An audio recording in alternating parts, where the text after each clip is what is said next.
Yo guys, what's going on? Welcome to AdamMcKola TV. We are back for a Straight Up MUFC. It's been a while. Dean has been busy. Dean, welcome back. How you doing? What's happening, man? It's first piece of normality for a while, bro. This is on it. So yeah, man, it's good to be back in it. Good to be talking something other than whatever else has been going on in the world, innit? First off, congratulations. Respect. And secondly, it's good to have you back. People have missed you. They've missed these chats on Straight Up MUFC, even if they sometimes verge on the outrageous. But yeah, man, it's good to be back having a chit chat. And finally, now we can get back into business. And we come back to this show a week away from the game against Spurs as well, which is, I don't know, it's making me more excited. But you don't seem to share that at the moment. Nah, bro. It's peak. It's mad because I've seen the schedule for obviously we've been out without. I can't even remember how long it's been now because I've just lost track of time. But they put out the schedule for they're showing all the games and what time they're gonna be. And I was looking and I was thinking, yo, if this was normal, this would be insane. But because there's no fans, I'm just too skeptical. And I think that, like I said, I don't know about you, and I've not been watching the Bundesliga, but I watched. Have you taken in any of it? I watched half an hour, bro, and I was just like, "This is shocking." I don't watch. Who was playing now? It wasn't Dortmund. It was a bit of a dead game. It was Wolfsburg against someone, but forget who it wasn't. It was more like it was just like there was zero intensity. There's no the whole man on, when sometimes in a game, obviously you could be people are chilling, thinking there's no one around them, but in a game, so everyone be like, man on. There's no man out there, and it's like in the game. Or shoot! Yeah. That's what I'm saying. 50 yards. That's what I said. But it's like the game I watched as well. Someone may have watched it if they remember what I say now. Like basically, there was a guy. He was like a centre back. He just ran straight through the middle of the pitch, and I think he ended up scoring. And I was thinking, bro, I was thinking to myself, if that had fans there, that would never happen because the intensity that would be put on through the crowd would transfer to the players, and Mans would have just landed on him, but no one did, and then he literally just ghosted through, scored, and it was like, I don't know. I just think that I think this could damage the Premier League, to be honest, and having no fans. I think again we can have I get this is the first time I think to my knowledge this has ever happened that consistently going to be behind closed doors, and I think I'm not optimistic. I think the product's going to be poor. I think it's something that you can when we saw it against LASK Linz, for example, but in that game it kind of felt like, because we occasionally see that in Europe when they get bans or whatever through punishments, we kind of didn't take it seriously. But then seeing it on your own doorstep, even seeing them playing in full kits at Carrington, looked really weird. And I can imagine that's how it's going to feel. It's going to feel like watching an FA Youth Cup game or something like that. But I still think the quality of football could ultimately engage you. And I think maybe because we are so much more emotionally tied into Manchester United, that we will have that, that excitement or that, those emotions that we usually have with football. Because I found the same. I watched the Bundesliga. I watched the first game and I loved it because we hadn't had football for so long, and I really enjoyed watching a game and seeing all those goals and everything. And I thought the quality was quite good. And then I watched some of the Bayern Dortmund game, and I thought obviously that's a top level game. The quality is going to be there, but some of the others I haven't got into. And you're right, because of the crowd, you miss those things, and I think it does lessen the product for a neutral. But I'm not a neutral when it comes to United. So I feel like I am going to be able to enjoy those games maybe as much.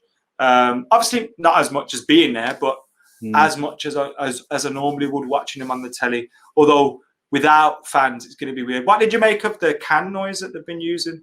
The crowd noise. Have they actually been going? That's brother. Like I say, since them first Bundesliga games, I've not watched it, but I heard them talking about using FIFA sounds and all this. I'm thinking, bro, that's not. Again, if we're playing at Old Trafford, say, with no fans, then United could just pump United songs in there the whole game. That's not a true reflection of what would happen in a live game with fans there anyway.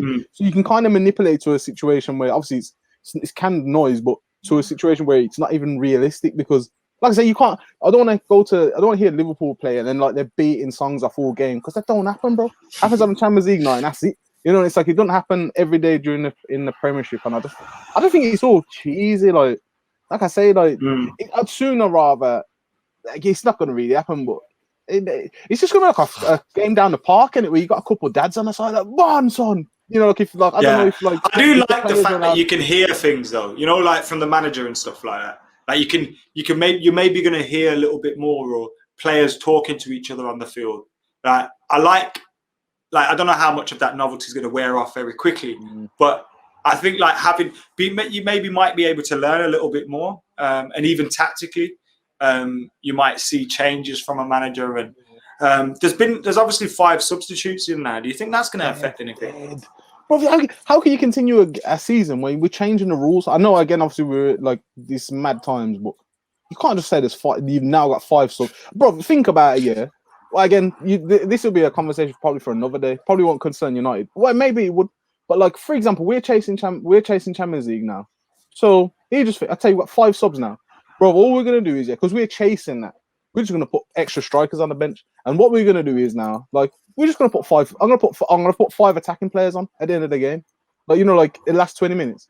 And you couldn't do that earlier in the season, but now it's like you imagine like if you were losing, say you was losing 2-0, then you put five forward players, like 5 attacking midfielders and strikers on, and then you just come back and win the game.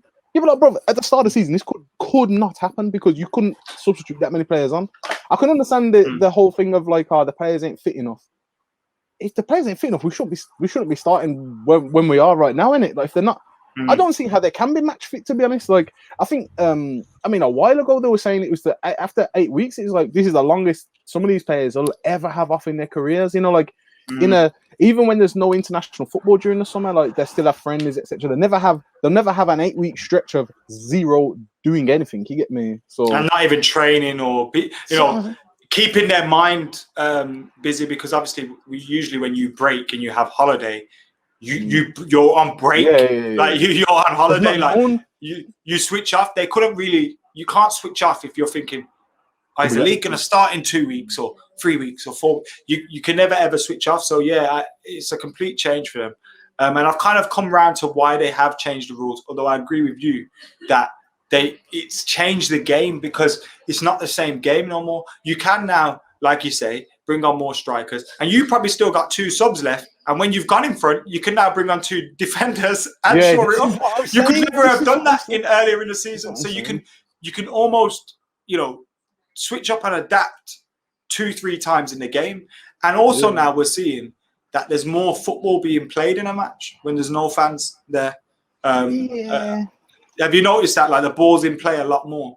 Like I said, I've not watched it as much, but the stats came out. I think they released some stats. So before you used to get like 50 to 60 minutes of football. Now you're getting 70 to 80 minutes of football, like with the ball in play. And again, you've got excuses to say, all right, that's why we need more subs, but you're still changing the game. And I totally agree with you on that. And look, we're probably going to be benefiting from that more because we're one of those teams that are going to be coming up against these lesser teams more so in the tail end of the season. But it's still going to affect other teams negatively. It won't affect the title race, of course not, but it's still going to affect. Liverpool could lose every single game at the end of the season. It could, bro. We do. It's been so long we probably forgot how to play football. Fingers crossed. Bro, I just think it's matters to me. Again, obviously, I'm happy that football is back to an extent, but in the eyes of competition, like it just don't make no sense. And I think obviously this is more so for the TV companies and the teams to kind of fulfill their the contract of games, etc. for Sky and BT and all these other worldwide broadcasters. It's more for that, isn't it? Like I say, you're changing the rules and that. It's all a bit mad. You've got 5 substitutes now. Like I say, there's gonna be a team out there who, like, at the end of the season we look at and say, yo, they implemented the 5 substitutions perfectly. Or on these certain occasions, this was a master stroke because, like I say, if you're winning, both bring on a sub, bring on another sub, bring on another sub. You know what I'm saying? Like, that's what waste time. Yeah, you just. I do believe you can still only use 5 subs in 3 times. I think. Well, So it's like well, 5 subs but 3 occasions. Bring 2 on at one time, but brother, it takes. Yeah. It's one of them. If your man, like again, like someone's gonna. Every rule is there to be exploited in it, and if that's the rules, then that's the name of the game. So like I said, I just think there's going to be a team who is going to benefit from, or someone's going to have looked into this rule and thinking, yo, we can use this to our advantage if this scenario arises. Like you say, like if you're losing, bring on all the players to attack, and then we can shore it straight. But we can literally, like you're gonna have potentially situations where players potentially get subbed on and off, or like I don't know, like something happens where, like I say, like you said, like a team's losing, they whip these players on, and then they can literally just put it back to how it was prior because now we're winning. Like it's mad, it's mad, but we're still again. I think for me, I'm intrigued to see it, but again, we'll see. Because the only thing is for me, again, like you said, with United, obviously I've got a vested interest, but all these other games, if the atmosphere is again, there is no atmosphere. Yeah, I'm more interested in United returning than anything else. Yeah. And I tend to agree with you that. Apologies if any of you heard some background noise there. My brother just arrived with some essentials, which was a big box of beer. So he had a box of Coronas with him there, and that night. That's exactly what it was. Yo, what are you saying? Yo, it just come from Lidl.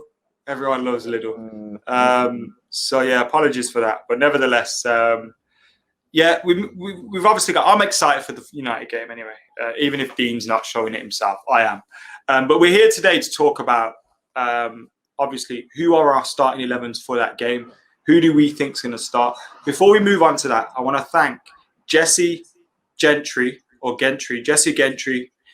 Shrian, Jesse, and Dead Polar for being the last 3 members on AdamMcKola TV. We're now at 87, so we're 13 away from that target of 100 by the end of the month. Get hitting that join button if you can. Make sure you're following Dean as well on Twitter, and of course subscribing to Straight Up. The links are in the description below.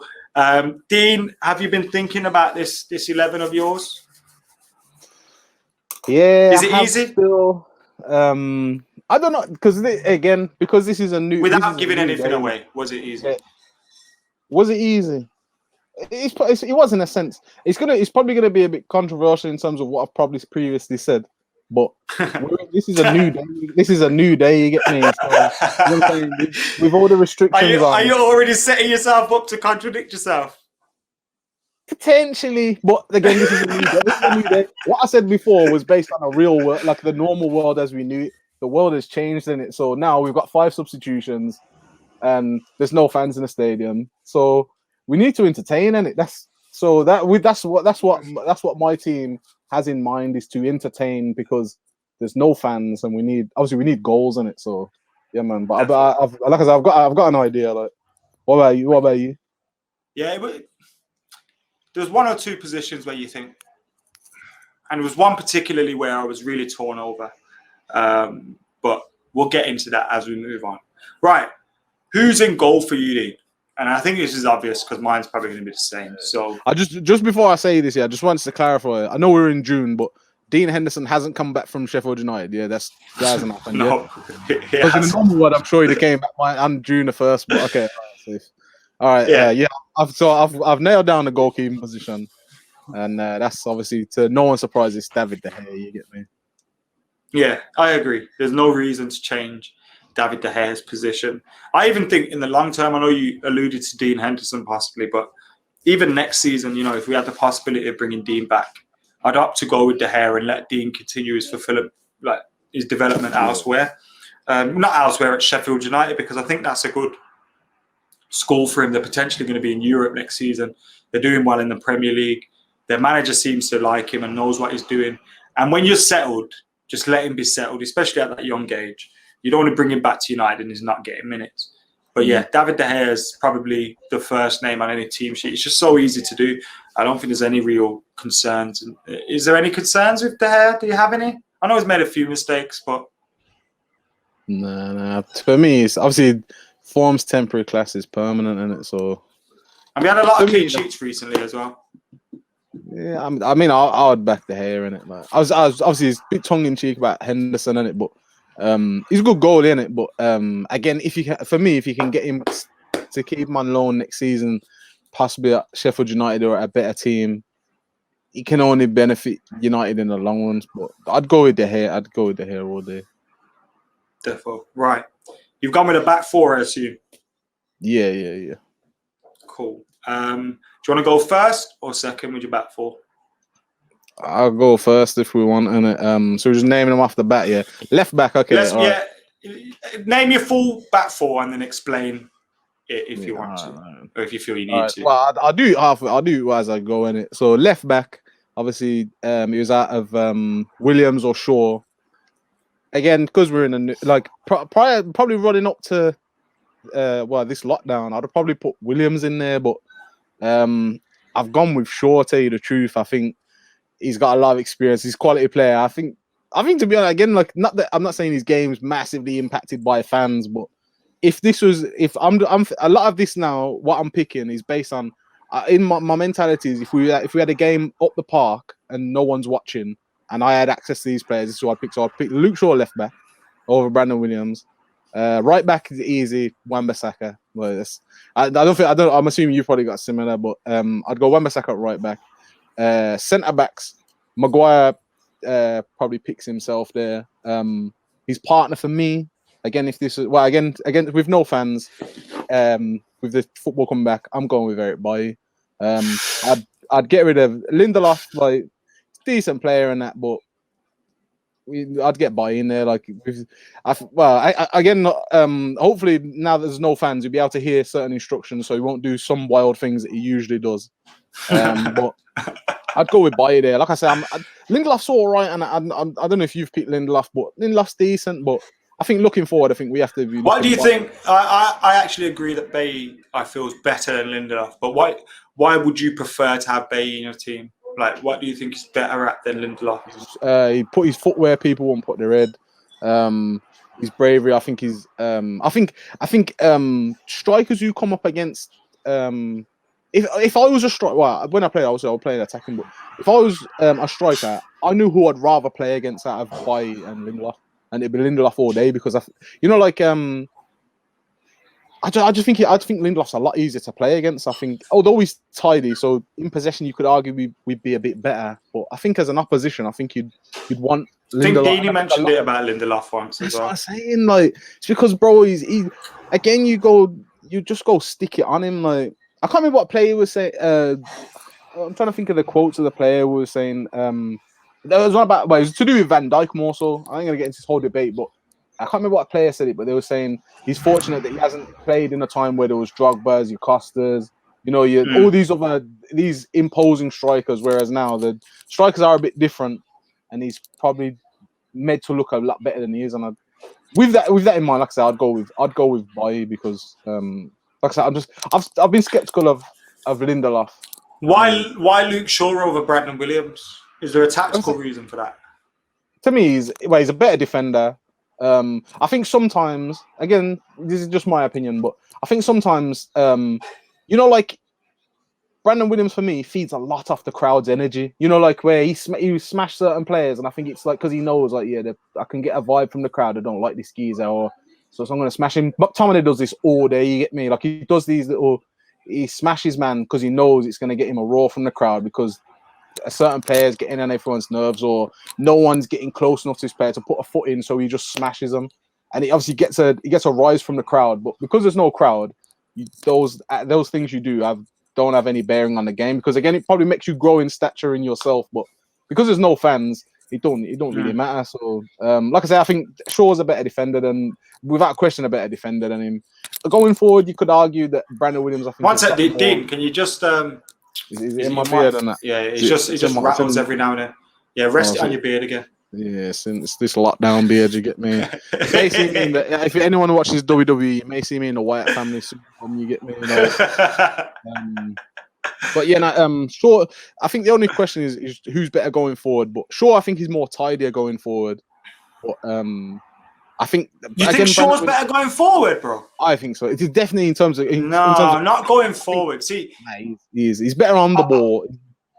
I'll give you my back four, and I tell you what, my back four is exactly the same, apart from I've gone with Lindelof ahead of Bailly because it's my predicted 11, not preferred, I want Bailly to come in eventually. And because I haven't seen his behind closed doors friendly, I can't comment on how good he's been, how up to scratch he is. So just because he's just come back from injury, I'm saying Lindelof. If I had seen more of Bailly in those friendlies, I may have been convinced to put him in. I think Bailly should eventually take his spot.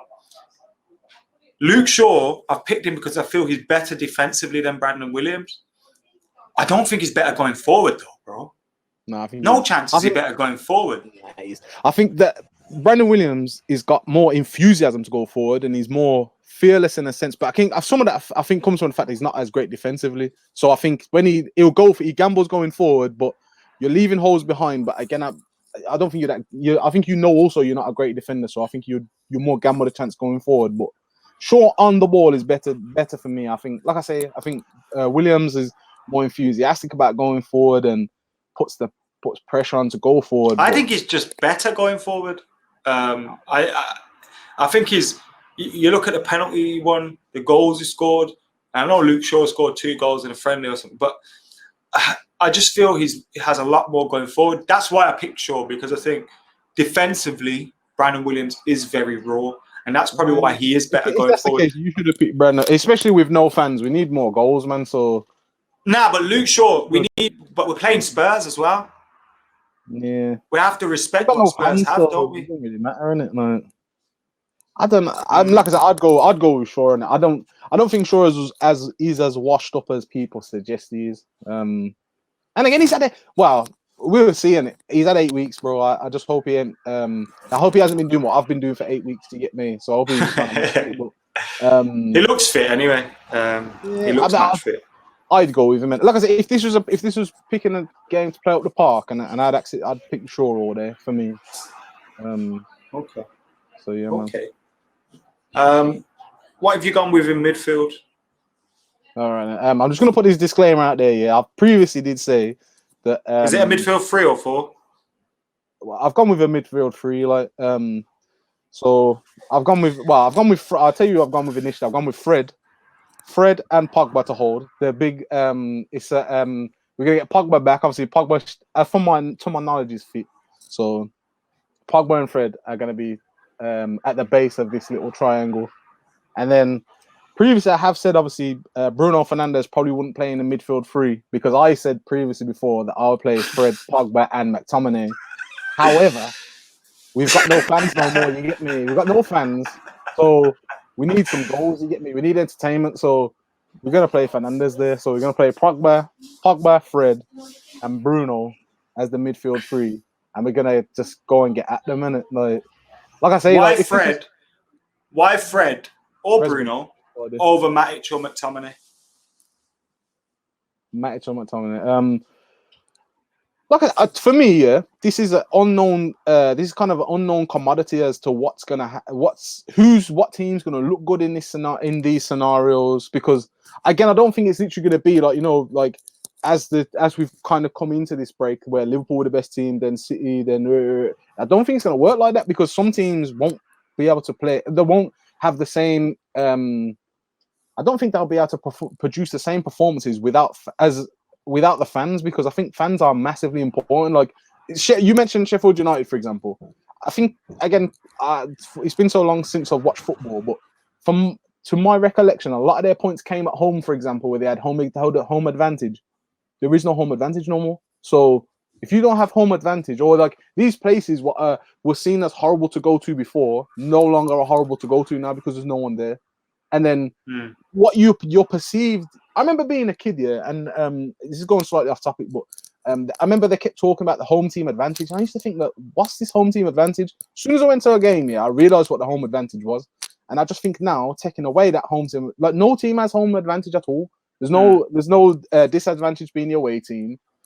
So I think I just think it's I think, although I'm not writing off Tottenham, but Tottenham are a good team, yes, but with no fans and you've nothing to play. What have they got to play for? You know what I'm saying? You can argue. You know what I'm saying? I think that's what's going to happen with a lot of these teams. A lot of these players, it's like we're going through the motions, mate. We're just trying to get our money, get our wages, or fulfill our contracts and crack out. Because that's what it literally seems to be like. Unless you're fighting relegation, you can argue. Do you think that like, could rub off on the players? Because you kind of we've gone 100%. off topic, but it's a good topic. Do you think kind of the Premier League's urgency to get this done for the money could rub off on the players in terms 100%. of, well, I'm just here for the money, like 100%. What are we playing for, bro? If your mic's got mad again. My bad, Mike. You can hear me now. All right. Yeah. So like I say, Liverpool have won the league already, so we're not playing for that. You can argue we're playing for European football, but we don't even know how that. What's happening with the Europa League, Champions League, and all that now? We don't even know. It's in August. It's in August. So once the league season finishes, we've got the second legs of the rounds are going to be played, and then every other round is going to be one leg. I think the finals are going to be in Portugal. But yeah, the Champions League and the Europa League is going ahead in August, so it's kind of like an end of season tournament, which would benefit United because if we're in Champions League already, we could probably rest a lot of man for that Europa League. You know what I mean? And they can have a proper summer ahead of the return in September. So it's because the next campaign is going to start in September. Have you heard that? This all just sounds mad to me, to be honest. But like I said, going back to, but I think it affects everything because, like I say, like there's no intent, there has been nothing for so long. Like I say, the form of the season's all gone out the window. Form means nothing now because it's been so long. I don't. Like I said, that's why I think when I've watched the Bundesliga, that's why sometimes I think I've watched them and I think it's been a bit dead because it's like there's nothing to really play for. You get me? Like I said, initially the league's done. Again, the relegation, that's up for grabs. But even that, I'd be, bro. If I was a team that went down, I'd be arguing till the cows come home. Like I think it was like Sheffield United previously when West Ham did the thing with Carlos Tevez, and they didn't drop that for years, bro. Same thing's gonna happen, but that could happen. So your midfield's Fred, Bruno, Pogba. My midfield is Matic, Pogba, Bruno. No Fred. It was either Matic or McTominay. Away from home, I think Fred, Pogba, Bruno is a bit wrecky. I think you need someone to just sit there. And I think Fred can do that, but he doesn't always do that. He's a bit more adventurous. And I'd just get Matic or McTominay. It was literally a flip of a coin for them. But I think Matic is better defensively. You get one of them, especially with a rest in it, to just sit in front of that defence. And then you let Pogba and Bruno do what the hell they want, almost. Obviously, Pogba will drop back a little bit more. But I'd give... Because if you remember when Oli first came... I nearly called him Fergie. Oli first came in. We played with Matic, Pogba and Herrera. And I think we could very much go back to a similar style in that, except I think Bruno's better, a lot better than Herrera. So I would go with that midfield three. No McTominay, though, in either of our midfields, and that would be a shock to some. Like I say, if this was with fans and as normal with 3 substitutions, then it would have been McTominay, Fred, and Pogba. But because there's no, to me, I think it's going to be interesting to see if it's just, this is just my opinion, like in terms of playing attacking football. But it'd be interesting to see what the managers actually do. Like if they also think the same thing, where like we could just go for it, mate, because this is a real unknown commodity as to how teams can react. Like because even that is funny. Like I don't want to start banging on about Arsenal here, but it's like I think they lost to like Brentford or something. But it's like again, because from the outside, it's like they're not. They don't have like that mentality, that mental toughness from the outside. It's like I think that this could be I could be very wrong, but I think this could be a bad time for Arsenal, for example, because there's no fans. There's nothing to hide from the actual fact that your team is mentally unstable, innit? Like it doesn't have the mental toughness of whatever other team. Again, I could be. They haven't got that fear of getting booed off the pitch. Yeah. Like there is nothing, bro. It's like again, like if there's nothing for Arsenal to really play for. I don't know where they are, but it's highly unlikely they're going to get Champions League. And it's like, bro, a lot of their players. You think David Luiz is like, bro, we need to go and put our life on the line. Like, no, bro, he wants to go and do the cha-cha slide or something after the game, so we don't. You know what I'm saying? He's not just him, but other players. They just want to get in and out in it, like. And I think he could be exposed. But like I said, I think it'd be interesting. And some players could also, because we've had this space of time where you've had probably clubs discussing players' futures. A lot of players know they don't have a future at certain clubs. I'm not saying David Luiz might be one of them, he might not be, but a lot of players could start. You know, remember how the end of last season for United, it was kind of dead because you had like Lukaku and Sanchez who didn't really want to be there. You had like it was a mixture of mish and mash of players. And yeah, I totally hear you. Players as well, they're not, you know, like again, maybe not so much now, but if for example you're going to be out of contract or you're potentially looking for a new club, bro, I'm not going to injure myself playing for no fans. You get me? Like, oh, that's what players are going to be. Again, I don't keep banging about Arsenal. It's like Lacazette, for example, potentially couldn't even be there. Is he going to put his foot where someone put their head when they play? Probably not. It doesn't anyway, but yeah, that's what I mean. But it's like it's going to be even worse now. Like it's like it's a good point. We've resolved the Igalo situation, but if for example Igalo had no contract and his contract was done in a couple of weeks, he'd be thinking, bro, Igalo's a special case though. Yeah, that'd be like me playing for United. Yeah, it's a bit, it's a bit different. You know that. You know what I'm trying to get. Talking about Igalo, that's a good segue, Dean. You're getting professional at this shit. We move on to the forward line. Is Igalo in your team? He is actually, yes. You get me again with attacking in mind. Yeah, Igalo's in the team, bro. Again, if he's not in your team, yeah. That again, I don't want to see no defensive performance. Well, I don't want to see no defensive performance. I want to see us attack, man. So the front three again. You can jiggle this. Where is Igalo? He's where is he in that team? Because it's a 4-3-3.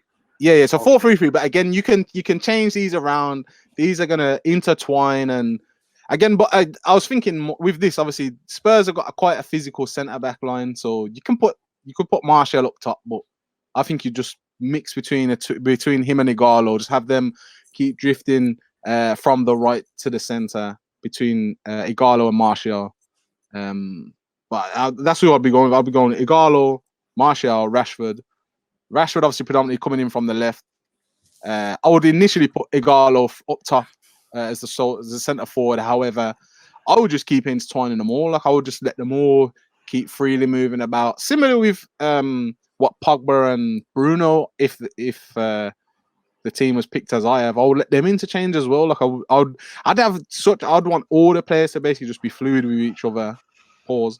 And keep switching positions and causing problems because.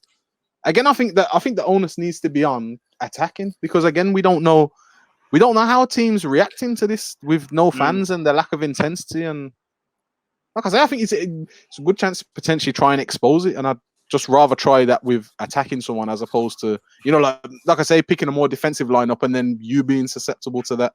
So yeah, man, Igalo, Martial, Rashford, front three. Well, I got 2/3 of that. You won't be surprised here. If you say Daniel James, yeah, I don't know what if we say Daniel James, Rashford on the left. If we say, are we locking off the stream if you say Daniel James? Just out of curiosity. Why are you so against Daniel James? I don't want to see that with no fans, bro. I don't want to. Again, have you picked Daniel James? Have you picked Daniel James? You let me speak, bruv. Let me speak. Daniel James. On the left, Marcus Rashford. I'm glad he's back. He's going to get 20+ goals this season. I was scared he wouldn't. Him and Marshall have to get 20+ goals this season. I told him they need to get 50 before the season started. They're on course for that. So I've got Marcus Rashford on the left, Anthony Martial through the middle. And on the right, it was a toss-up of Jesse Lingard, Mason Greenwood, Daniel James. Now, Daniel James has had the better season as a winger out of all of those players. He's a winger. Mason Greenwood isn't a winger, so he's obviously had a better season. Mason Greenwood, phenomenal talent, scores goals left, right, and centre. Jesse Lingard played very well against City previously before the season ended. He looked like he'd found a little bit of form, but still had been pretty dreadful for the last 12 months. So it comes down to that. Last year, Ollie went with Jesse Lingard at Spurs, and it worked quite well. But we probably don't need as much tenacity in that because we've got Bruno Fernandes now. You maybe don't need that as much as you did. Daniel James, I feel, is someone that's better off the bench. And for that reason, I wouldn't pick him. I'd go with Mason Greenwood. I'd go with Mason Greenwood because I think he's more of a goal threat than any of those three. He's obviously a threat on the counter-attack. And he can interchange, like you said, having a free-flowing front line. He's not ideal and he's not the most out-and-out winger. But I would go with that. And I think when you look at the team, if you've got that balance of Matic, Luke Shaw isn't going to bomb on us forward as much as Brandon Williams. You know, you've kept Lindelof and Maguire there just for that settledness because they've been together before. Then you can start bedding Bailly in. I just think with Rashford working hard on the left, Mason Greenwood will be able to play that role. Wan-Bissaka behind him as well is a beast. So I went with Mason Greenwood in that position. That was the position I found the most hard, though, right wing. Because away from home, you could argue Daniel James' tenacity and his ingenuity and his work, you know, his work rate will come into... Because he did well against City away, do you remember? Yeah. At the Etihad. He worked really hard. He combined with Martial for the goal. You could argue there. And he looked burnt out towards the end of the season. And I think that's why you're saying, oh, not Daniel James. I kind of feel like that as well about him towards the back end of the season. But I think he does have his uses. I just probably wouldn't start him. From the bench, it'd be a lethal option. Okay. And because we got Igalo now on the bench as a striker, you don't need to have Greenwood on the bench as a backup striker. Do you know what I mean? Yeah, I hear that still. So, no Daniel James, you'll be happy to hear. Yeah. It's one. To be honest, again, I know he has got qualities and that, but for me, bro, I don't. Like I say, I just think this is a proper. You had some of my frustrations with him towards the end of the season. That's why. Yeah. And it's like, it's one of them, bro. But yeah, man. Like I said, to me, because it's this unknown commodity, I think you just need to half attack. Like you need, or the onus needs to be. Again, we're Manchester United, innit? I was watching the other day. Again, I'm changing the subject, but it was about. I was watching something that Rio was saying about David Moyes, how he was saying, you know, they was asking why he failed or something, and they're suggesting because he came in and he was straight away focusing on the other team. I think we need, especially in this time, we need to get back to Manchester United. Let them worry about us. You get me? Same with Spurs. Spurs are decent, like been decent. It's a new time though, and again, no one's had no proper preseason or nothing preseason to finish the end season or whatever. So I think we just go for it, innit? Like. So what else is gonna happen, innit? Like, you know what I'm saying? We ain't gonna get relegated. We already ain't in like, yeah, we ain't in the Champions League now anyway. But it's mad because obviously, if you'd have rolled back the clock to the moment when we was just about to play Spurs, I was hella confident, bro. Yeah, we were just gonna turn them over anyway. To be honest, now they got Harry Kane back though. No Dele Alli for them. He's suspended. Yeah, so I don't know, man. I think it'd be like I say, we could come out. Again, we got Pogba back. So to me, and again, you've been training for a couple of weeks. We could come back as a force, mate. Like, because there's a lot of talk that we are looking very sharp and confident at the moment, and there's a feel good factor around the whole place, isn't there, towards the end of the season? Yeah. So hopefully that has carried on. With all the like I say, you look at again, it's only paper, and but you look at on paper, bro. Our team is tough, and it is a tough team. Like I say, even if you pick either of them midfield threes that we've just mentioned, both of them are tough midfielders. Like, tough. Or even if you chuck McTominay in as well. That's what I'm saying. Even the front line, like again, against. I know it's the same as what we had at the start of the season, but since then we've like a lot of these players have improved, and Rashford's getting older, Martial's getting older. Like these players should be improving, innit? Like there's some of these players. What's your score prediction?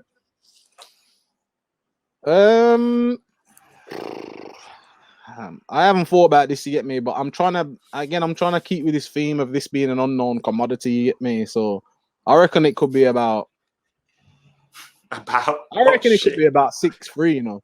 6-3 United, and that's what I reckon, you get me. I reckon it could be 6-3, bro. I reckon it could be like, I don't know, like 3-2 at half time or something. 3-2 at half time. Because you seen that training game United took part in, it was 4-4. Now you don't know whether that was because. That's what I'm saying. Bro, you don't know whether that was because they weren't going in hard into these into the tackles and that, but it's weird. I'm not that confident though. To me, bro, this is like, again, everyone must be able to relate. If you played football, you must be able to relate to this. Like, if you've ever played like a mess about with your pals, and then you've picked faces, and then you're thinking like, you know, you've got, I don't know, even if it's up to 11 people or whatever, and then you've looked and you think, yo, this is gonna be a good game because both teams are quite evenly matched, and then you play, and then one team just absolutely steamrolls the other, or it's like a scoreline where you're thinking, bro, I would never have said this at the start, or again, I've played in games where like, you know, like I'm thinking, yeah, my team's nice, and then we start playing, and then like, bro, we start getting hammered, and I'm looking at my teammates thinking, bro, at the start of the game, I'd have said this would be quite equal, but now we're just getting battered. And I just think again, like, because there's no fans, there is it's just going to be proper. It's literally just football. There's nothing else, and it's like you could again. It's like, you know, if a team's getting battered, whereas before you could get like, you'll get that fan in the crowd, because all it takes is one person to spur on a crowd. Like, like, oh, we've get like into at school, when people watching your games, you'd play better, wouldn't you? Yeah. Or like if someone's like, yo, come on, you can do this. You get me? I believe in you. You get me? Like, yo, you got this. Or like, bro, like, or anything that gives you boost confidence, none of that's going to be there. And it's like I say, to me, this is why I think if you're going to get, like, now with the big teams or whatever, I'd say I got something in my hand, the big teams, I think now if they go ahead, it's just game over, because the smaller teams, that whereas before they get that G from the crowd, it's not happening now. And I just think that some games, like I say, it could just be over straight away, because, you know what I'm saying? Like I said, there's nothing to swing momentum in your side. There's nothing like where you're gonna think the opposition's ain't gonna call for a penalty. You ain't gonna get it. There is no like, hey, like, you muppet. Yeah. You know what I'm saying? I'm more. There's none of that. You get me? Like, it's literally like, bro, it's not a penalty. Safe. Whereas, like I say, if there's fans there, you can kind of use that to spur your own team on, and it's not gonna happen. So I don't know. That's it. This is what I'm trying not to be pessimistic, but 6-3, man. 6-3. Yeah, man. That's what I'm going for. Can't wait to talk about that. I'm going for a. I was about to say a score draw. I'm going to go 3-2 United. I think there'll be a few goals, but not 6-3. Who do you reckon? I'm looking forward. So you reckon there's 5 goals in the game? I reckon there's going to be about 9. Let's see. We'll see who's closer in it. Like, we'll see who's closer. Nah, it's not gonna be no. It's not gonna be no. Like, it's gonna be. There's gotta be goal. If there's no goals, bro, then bloody hell. If there's no goals, preview next week. Go on. Nah, I just want to think of. I don't really. I'm not. Well, I'll go to the game normally, but I'm not really a man to switch over. But if it's 0-0, I reckon I could be on the verge of changing the channel. To be honest, like, if this happens with no fans, I don't know. Am I on my own here or what? But if it's 0-0, I think we'll see. We'll see. Preview coming next week. We'll get reaction from me and Dean as well, and loads of other stuff. We might even do a watch along together. See how that happens. So make sure you're hitting that subscribe button. Yeah, we'll social distance. We'll get 2 tents or something in the room and just sit in them. Bro, I've got loads of PPE, so anyone, if you want PPE, hit me up. You get me. Hit me up on my Twitter. Yeah, I'll hook you up on a nice deal. You can get locked up for making profit off that. You know, you're not going to do that, are you? How can you make profit? How can you not make profit? That's just how makes the world go round, isn't it? Like, I'm not here selling sanitizers for a tenner and stuff. Don't worry about that. Like, the only serious orders, like quantities of 10 and above, I can supply all those orders. You know what I'm saying? We've got a list of couriers that are on hand to get them delivered to you. So. Yeah, normally I give people to plug their YouTube channels. Trust. Dean's plugging his chemist.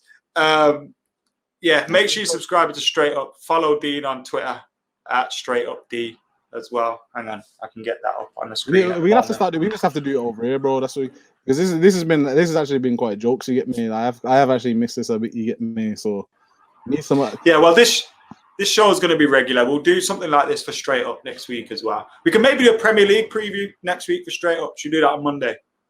Yeah? Could do that still. Or obviously they only got the boxing as well, the AJ Fury that's been confirmed.